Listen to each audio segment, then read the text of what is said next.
Tous les ans chez Samsung en début d'année c'est la même chose, on a droit à un rafraîchissement des smartphones haut de gamme, la gamme Galaxy S. Sauf que c'est pas ces smartphones là qui se vendent le plus, les smartphones les plus importants de chez Samsung, mais en fait c'est la gamme Galaxy A.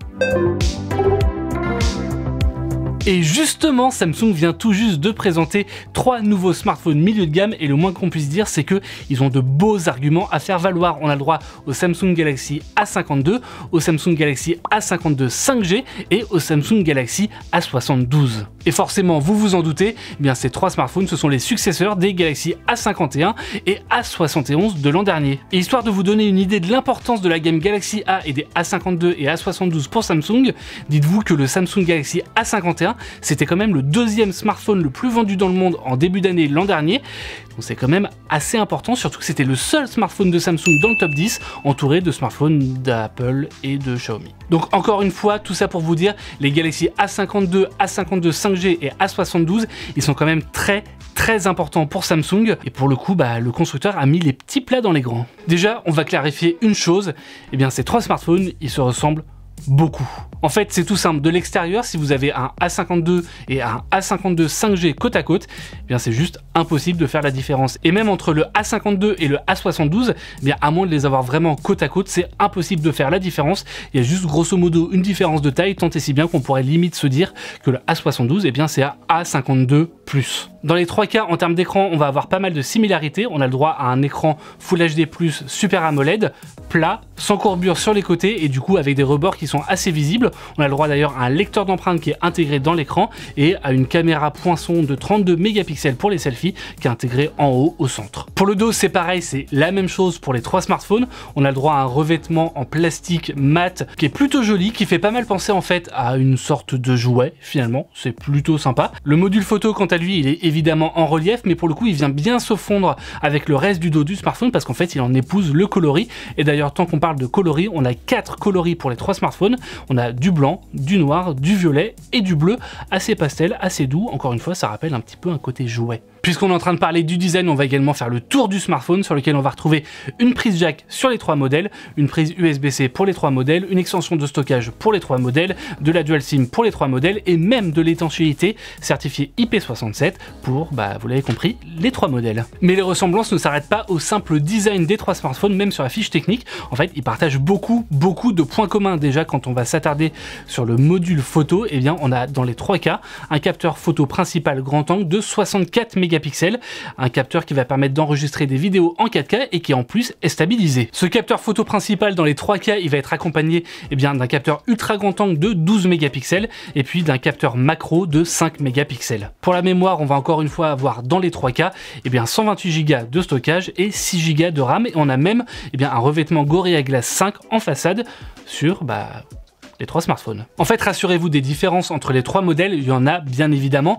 Simplement, pour les distinguer, il faut vraiment se pencher sur la fiche technique ou bien sûr, je sais pas, le nom des smartphones par exemple. Forcément, si le Samsung Galaxy A52 5G est 5G, ça veut dire que le Samsung Galaxy A52 tout court, lui, il n'est pas 5G, donc il est compatible uniquement avec la 4G. Mais c'est pas le seul atout de la version 5G, puisque en plus de ça, le Samsung Galaxy A52 5G va permettre un meilleur taux de rafraîchissement de l'écran. Parce que certes, dans les 3 cas, on va aller au-delà des 60 Hz, mais si les Samsung Galaxy A52 et A72 se limitent à 90 Hz, ce qui est déjà pas mal, le Samsung Galaxy A52 5G, lui, peut monter jusqu'à un taux de rafraîchissement adaptatif de 120 Hz, comme les Samsung Galaxy S21 par exemple. Et sur le processeur aussi, le modèle 5G est plus puissant que le A52 et le A72, parce qu'il embarque lui un Snapdragon 750, alors que les 2 autres modèles, eux, ils embarquent seulement, même si encore une fois c'est pas mal, un Snapdragon 720. Et je le disais un petit peu plus tôt dans la vidéo, quand on va se pencher un petit peu maintenant sur le Galaxy A72, en fait,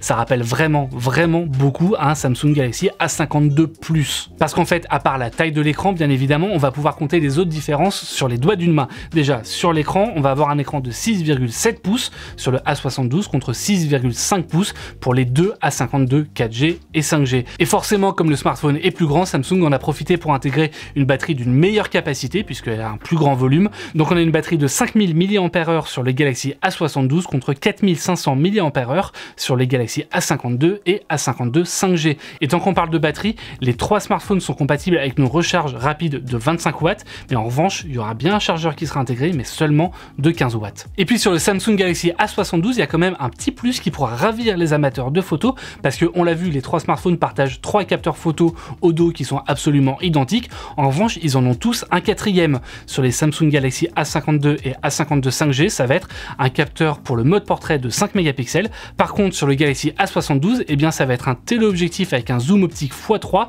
de 8 mégapixels, là où les deux autres, eh bien, sont cantonnés à un pauvre zoom numérique x2 qui peut évidemment pas faire de miracle. Finalement, le plus étonnant dans cette nouvelle gamme Galaxy A de Samsung, eh bien en fait, c'est l'absence de version 5G pour le Galaxy A72, puisque finalement, on a un smartphone qui est plus cher que le A52 5G, mais qui propose pas de 5G, qui propose pas de taux de rafraîchissement à 120 Hz et qui propose un processeur moins puissant. En revanche, il a un avantage, ça va être pour la photo, avec ce téléobjectif zoom optique x3. Parce que choisir entre ces 3 modèles, ça va pas être chose aisée, parce que finalement, encore une fois, ils sont vraiment très proches. Et même au niveau des prix, ils sont assez rapprochés. C'est-à-dire qu'on a 3 smartphones qui sont lancés à moins de 500 €, avec un Samsung Galaxy A52 qui est disponible dès aujourd'hui à 379 €, un Samsung Galaxy A52 5G qui est lui proposé à 449 €, et enfin un Samsung Galaxy A72 qui est lui disponible à 479 €.